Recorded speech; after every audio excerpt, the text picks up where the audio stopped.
Ce centre marque une étape importante de la coopération en matière de défense et de sécurité entre le Sénégal et les États-Unis d'Amérique.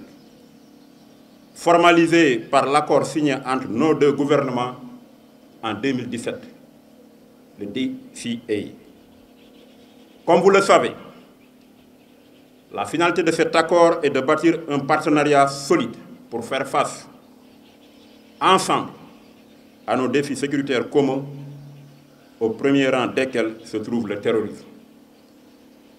L'actualité quotidienne, souvent tragique malheureusement, nous rappelle que la prise en compte de ces défis nécessite la mobilisation d'importantes ressources matérielles et humaines au plan national et régional. Il ne s'agit pas uniquement de capacités militaires, mais également de capacités couvrant les volets policiers, judiciaires et financiers de la lutte antiterroriste.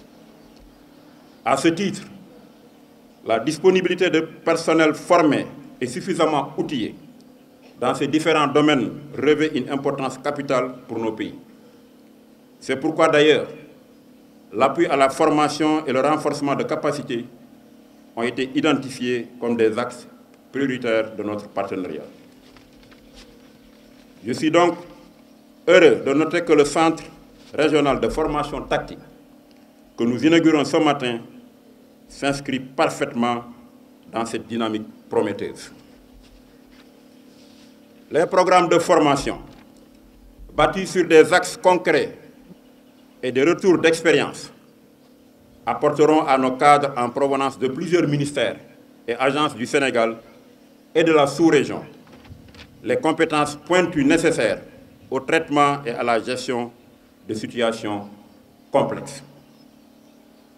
La mise en situation et l'intégration de stagiaires en provenance de différents pays et institutions de sécurité sont, à mon sens, un aspect important de la formation en termes de partage d'expérience et d'expertise, ainsi que de meilleures pratiques.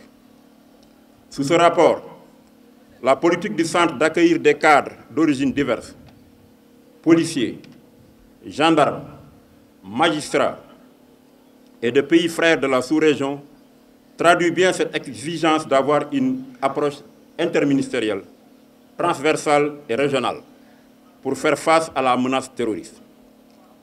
Il s'agit d'un atout et d'une approche qu'il convient d'encourager pour toutes nos activités de coopération. Madame la chargée d'affaires, vous faire notre interprète auprès de vos autorités pour leur transmettre nos remerciements les plus chaleureux et les plus sincères. Vous pourrez également leur renouveler la disponibilité des armées sénégalaises et au-delà des forces de défense et de sécurité à continuer à exploiter et explorer toutes les voies de coopération entre nos deux pays afin d'assurer la paix et la stabilité, conditions indispensables à l'atteinte de nos objectifs de développement. Mesdames, Messieurs, honorables invités, je vous remercie de votre très aimable attention.